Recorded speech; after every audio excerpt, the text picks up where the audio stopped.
discussing about water resources. Okay, we have discussed about the available resources of water in India. What is the percentage of surface water, groundwater, lagoons and backwaters? Yes, this we have already discussed. Then we have discussed about demand and utilization also. And today we will be starting with the demand of water for irrigation.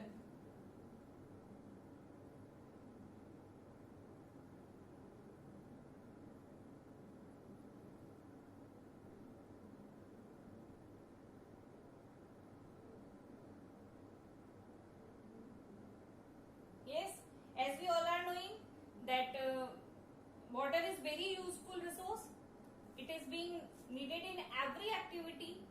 So today we are discussing with the needs of water for irrigation. Clear?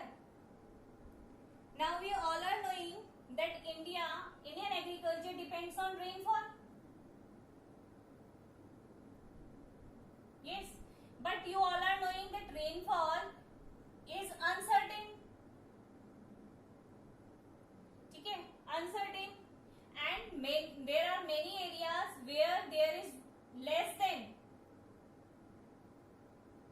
10%. Like if I talk about at the border of Rajasthan, like Jaisalmer, Badmer, Bikaner, at these areas at the border of Pakistan and India, where these areas are there is less than 10%. Okay, so first condition is there is uncertainty. Second condition is there is rainfall but very less rainfall. We have been noticing about the leeward area. I told you about leeward area. As this area is lying at the leeward area of Aravalli range. Aravalli range का कौन सा है? Levered area है. तो यहाँ पर क्या है? बहुत कम रेनफॉल है. तो रेनफॉल कम होगा और आपको इरिगेशन करना है. इरिगेशन आपको एग्रीकल्चर करना है. एग्रीकल्चर करना है, वाटर नहीं है, अवेलेबिलिटी ऑफ वाटर नहीं है, तो आपको क्या करना पड़ेगा? इरिगेशन करना पड़ेगा. तो फर्स्ट कंडीशन आपकी हो गई अनसर्टेनिटी ऑफ रेनफॉल. ठीक है. सेकेंड हो गया आपका ड्राई एरियाज और I can say drought prone area.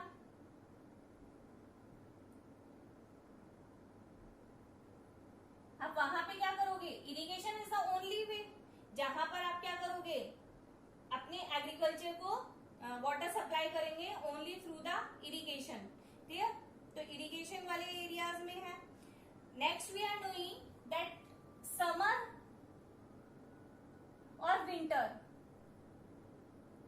ये मोस्टली हमारा ड्राई रहता है.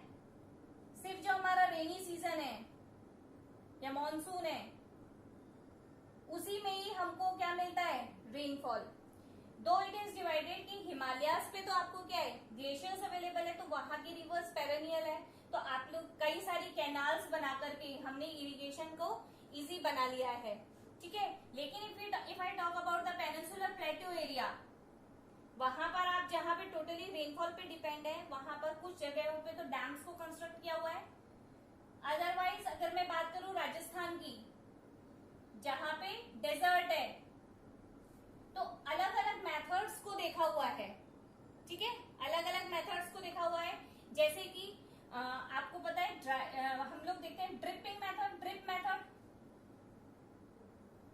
जिसमें क्या होता है? एक एक ड्रॉप. आप लोगों ने कभी वो देखा है हॉस्पिटल के अंदर जो पेशेंट्स होते हैं उनकी जो वो ड्रिप चढ़ती है तो वो क्या होता है? ड्रॉप वाइज ड्रॉप आती है. क्लियर? क्यों? क्योंकि वो वेन्स में जब जाएगी तो वो क्या होती है? ड्रॉप वाइज ड्रॉप जाती है. तो उसी मेथड को यूज किया हुआ है ड्रिपिंग मेथड, जिसमें डायरेक्टली रूट्स के अंदर वाटर को क्या किया जाता है? पहुंचाया जाता है. क्लियर? तो बहुत सारे मेथड्स को, स्प्रिंकलिंग मेथड है, ड्रिप मेथड है, इस टाइप के मेथड्स को यूज करके डेजर्ट एरिया में भी हमने क्या किया है? इरिगेशन फैसिलिटी को अवेल करा करके एग्रीकल्चर का एक अच्छा प्रोडक्शन हमने लिया है. ठीक है. तो ये डिपेंड करता है विंटर्स के अंदर हम लोगों को नदर्न पार्ट के अंदर, जिसे आप महावट कहते हो, नदर्न पार्ट में कहां से हमको वो मिलता है रेनफॉल? मेडिटेरियन सी से. वेस्टर्न डिस्टर्बेंसेस ये हमने ऑलरेडी 11th क्लास में 9th क्लास में हमने पढ़ा है कि वेस्टर्न डिस्टर्बेंसेस से जो कि क्या है, एक साइक्लोनिक रेनफॉल होती है और वो कहाँ से आती है, मेडिटेरियन सी से आती है। तो मेडिटेरियन सी से यहाँ पे विंटर के अंदर क्या होती है, रेनफॉल होगा। और हमने देखा है विंटर के अंदर जो लौटता हुआ मानसून है उससे कहाँ हो जाएगी, कोरामंडल कोस्ट के ऊपर। ठीक है, तो कुछ एरियाज में क्या होता है, विंटर्स में रेनफॉल होता है, लेकिन that is not at a good amount, बहुत ज्यादा अमाउंट में वो रेनफॉल नहीं होता है। क्लियर, तो ये चीज हमने देखी थी। एक हमको पता है कि जो मॉनसून है वो भी हमारा क्या है, अनसर्टेन है। ठीक है, तो इससे क्या है, बहुत सारे, अगर हम बात करें जैसे कि वेल्स में अगर हम बात करें, जहां जिन एरियाज में ट्यूबवेल्स वगैरह, वेल्स वगैरह हम लोग इन पे डिपेंड होते हैं, जिस साल बारिश आएगी वहां तो ये चीज अवेलेबल, वहां तो ये वाटर अवेलेबल हो जाता है, लेकिन ये भी क्या है, हम अनसर्टेनिटी रहती है इसके अंदर भी। ठीक है, फिर दूसरी चीज हम बात करें, कुछ क्रॉप्स ऐसी होती हैं जिसके अंदर रिक्वायरमेंट ऑफ वाटर वो भी क्या है, बहुत ज्यादा होता है। ठीक है, लाइक मैं बात करूं राइस, क्या राइस का प्रोडक्शन हम डेजर्ट एरिया में सोच सकते हैं, नहीं। प्लेट्यू रीजन में सोच सकते हैं, नहीं। तो हम कहाँ देखेंगे, जो प्लेन एरियाज है, प्लेन एरियाज है जहां पर क्या है, राइस को हम क्या करते हैं, ग्रो करते हैं। तो बहुत सारी, अगर आपको ग्रो करना है तो डेफिनेटली आपको वो मेथड्स यूज करने पड़ेंगे जिससे क्या है, आप इरिगेशन दे सको और जितनी इसकी रिक्वायरमेंट्स है उस रिक्वायरमेंट्स को इसको क्या किया जा सके, पूरा किया जा सके।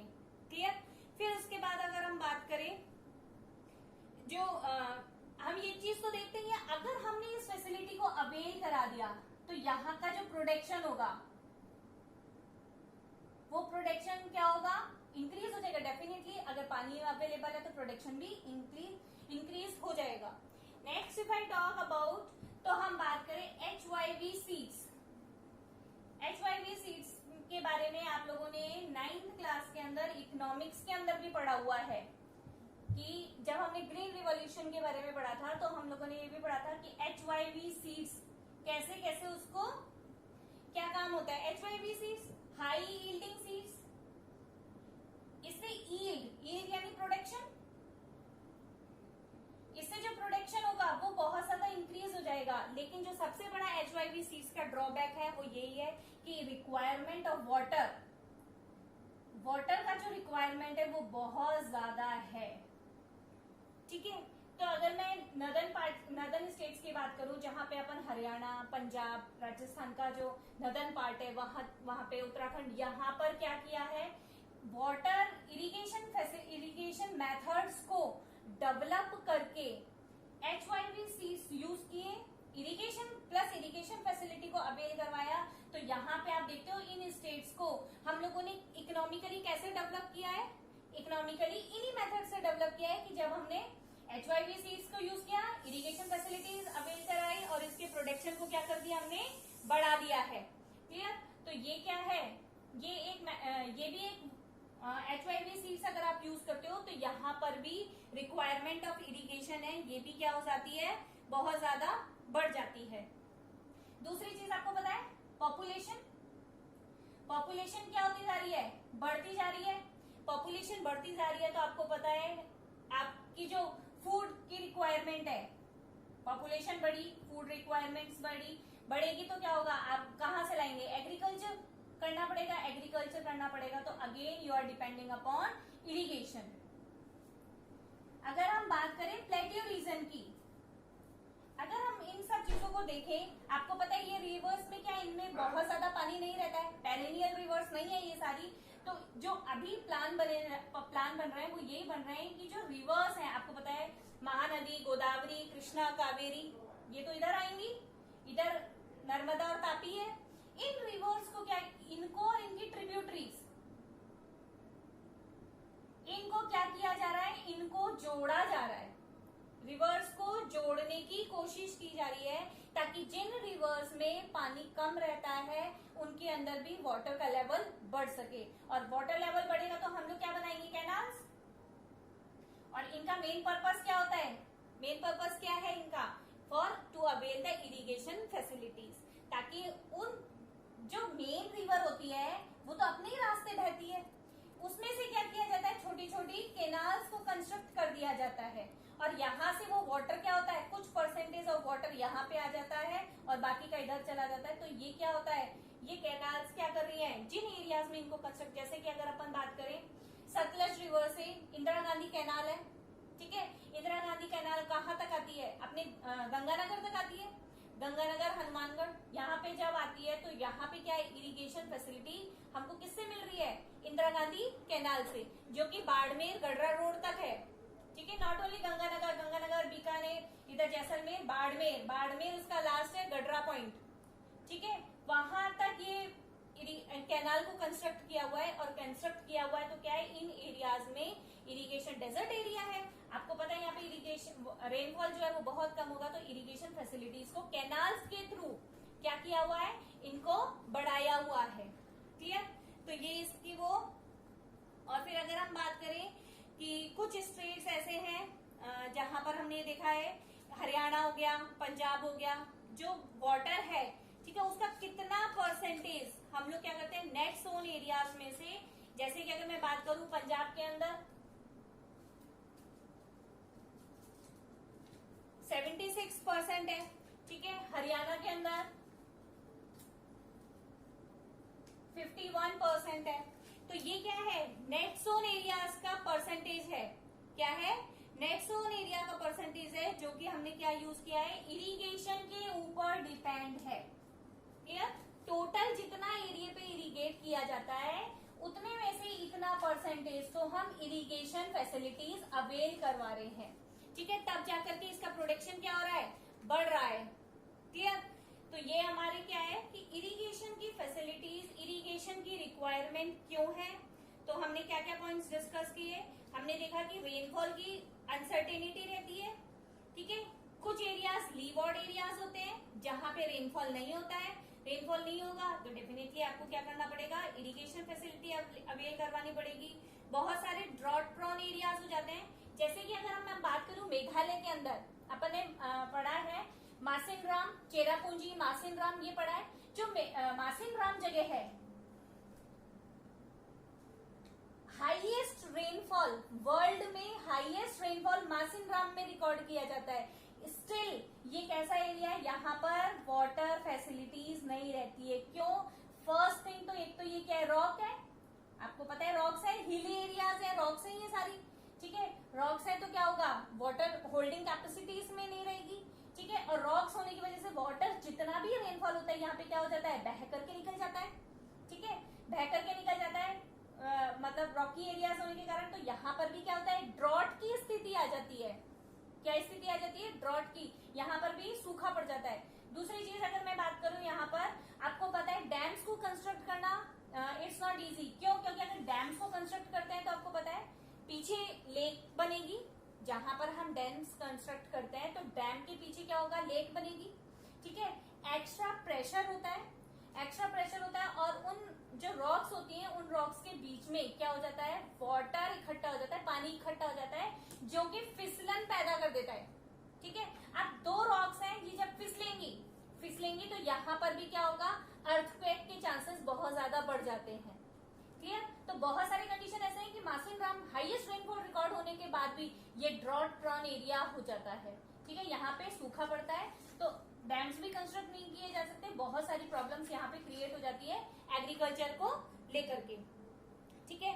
और हमने दूसरी चीज क्या देखी कि विंटर के अंदर भी विंटर है, समर है, यहाँ इस समय हमें को क्या होता है, रेनफॉल बहुत कम होता है तो क्या होता है, इस समय के लिए वाटर को स्टोर करना पड़ता है ताकि हमारा जो एग्रीकल्चर है, इरिगेशन है, वो रुके नहीं, क्लियर। फिर HYV सीड्स के बारे में हमने बात करी कि इसके अंदर प्रोडक्शन तो ज्यादा होगा, लेकिन ये सीड्स सबसे ज्यादा क्या करते हैं, इरिगेशन, इनको पानी ज्यादा चाहिए होता है, तो आप इरिगेशन फैसिलिटी अवेल करवाओगे, इरिगेशन कराओगे, आप क्या करते हो, ग्राउंड वाटर को यूज कर रहे हो। तो आपने देखा था ना कि ग्राउंड वाटर को कितना परसेंट यूज किया जा रहा है, और ग्राउंड वाटर का जो लेवल है वो बहुत ज्यादा क्या हो चुका है, कम हो चुका है। तो ये सारी चीजें वो है जिससे क्या इरिगेशन फैसिलिटीज की जरूरत पड़ रही है। चीजें क्या क्या कर रहे हैं हम लोग, कैनाल्स कंस्ट्रक्ट करते हैं, डैम्स बनाते हैं, पेनिनसुलर प्लेट्यू के अंदर रिवर्स को जोड़ने का काम कर रहे हैं, क्लियर। तो ये सारी चीजें क्या है, ये हम लोग इसको यूज कर रहे हैं। और हम बात करें, अगर हम प्रॉब्लम्स की बात करें, तो एक तो हमने पॉपुलेशन को डिस्कस किया, दूसरी में बात कर लो पॉल्यूशन। दूसरी चीज अगर मैं बात करूं, पॉल्यूशन की बात करूं, तो पॉल्यूशन क्या होगा? पॉल्यूशन बढ़ने की वजह से, पॉल्यूशन बढ़ने की वजह से क्या होगा? जो वाटर अवेलेबल है वो भी बेकार हो जाएगा। आप लोग देखते हो इंडस्ट्री सेटअप होने की वजह से उसके जो एफ्लुएंस है, ठीक है, या कोई सा भी आप फॉरेन प्रोडक्ट्स कह दो जिसकी वजह से पॉल्यूशन बढ़ जाता है, तो क्या होगा? इन सब चीजों के बढ़ने की वजह से, पॉल्यूशन बढ़ने की वजह से जो वाटर है, प्योर वाटर अवेलेबल है, ड्रिंकिंग वाटर अवेलेबल है, उसका क्या होगा? वो बहुत ज्यादा कम हो जाएगा। ठीक है, तो एक इसके अंदर सबसे बड़ी प्रॉब्लम ये है कि हमारे पास पॉल्यूशन बहुत है, पॉपुलेशन ज्यादा है। फिर अगर हम एग्रीकल्चर के लिए लैंड यूज करते हैं, तो जो वाटर, ग्राउंड वाटर जाएगा, जो पानी नीचे चला जाएगा, हम लोग यूज करते हैं पेस्टिसाइड्स।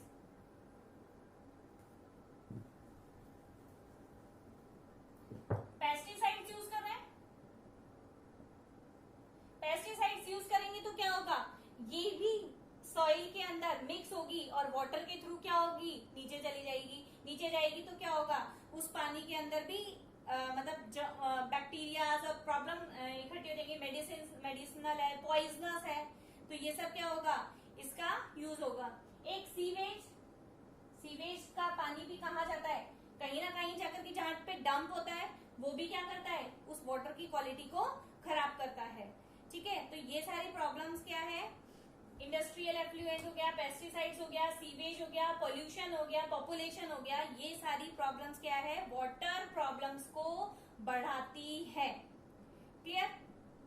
तो और ये सारी चीजें क्या कर रही है? या फिर मैं ये कह दूं कि ये क्वालिटी को कम कर रही है, वाटर की जो क्वालिटी है उसको कम कर रही है। Plus aquatic system, aquatic system के लिए ये एक क्या है? बहुत बड़ी प्रॉब्लम है, पॉइजनस है।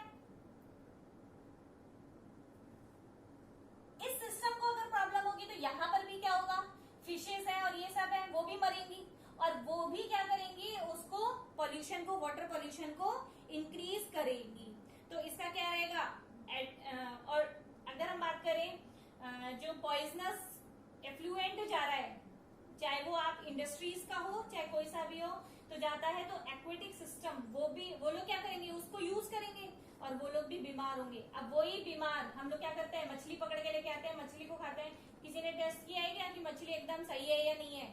तो वो क्या होगा? वो हमारे शरीर के अंदर वापस जाएगा और हमारे शरीर के अंदर जब वापस जाएगा तो क्या होगा? हम लोग वापस से बीमार ही होंगे। तो ये सारी चीज क्या कर रही है? हमारी प्रॉब्लम्स को और ज्यादा बढ़ा रही है। क्लियर? तो अब इसके लिए क्या करना पड़ेगा? हमको वाटर को, एक तो सबसे बड़ी चीज जो वाटर का ग्राउंड वाटर लेवल की बात करें, सरफेस वाटर लेवल की बात करें, ये क्या होता जा रहा है? डिप्लीशन होता जा रहा है, इनके अंदर कमी आती जा रही है। तो हमको एक तो वाटर कंजर्वेशन का काम करना पड़ेगा, या हम ये कहते हैं वाटर का मैनेजमेंट करना पड़ेगा। ठीक है, वाटर मैनेजमेंट का काम करना पड़ेगा, वाटर कंजर्वेशन का काम करना पड़ेगा। तो ये वाटर मैनेजमेंट और वाटर कंजर्वेशन, इसकी बात हम करेंगे नेक्स्ट क्लास के अंदर।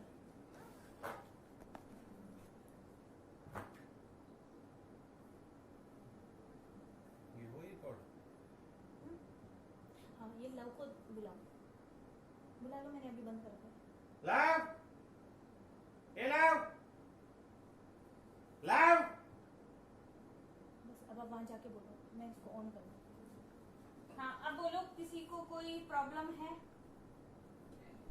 आप लोग एक मिनट। हाँ, now you can on the mic. किसी को कोई प्रॉब्लम?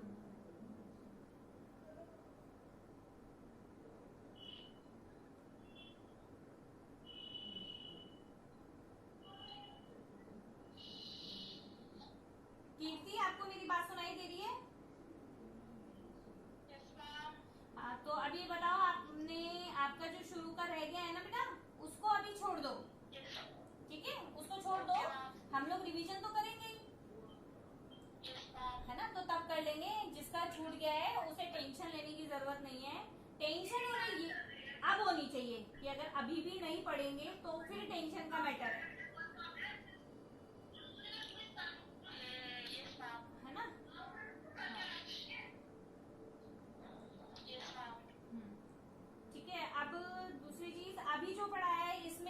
कुछ पूछना है?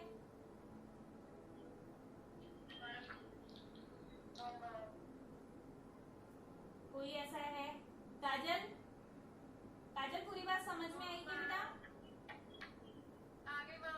आ गई। लोकेश और ये भव्य आज बार बार डिस्कनेक्ट कैसे होता है? भूमिका का भी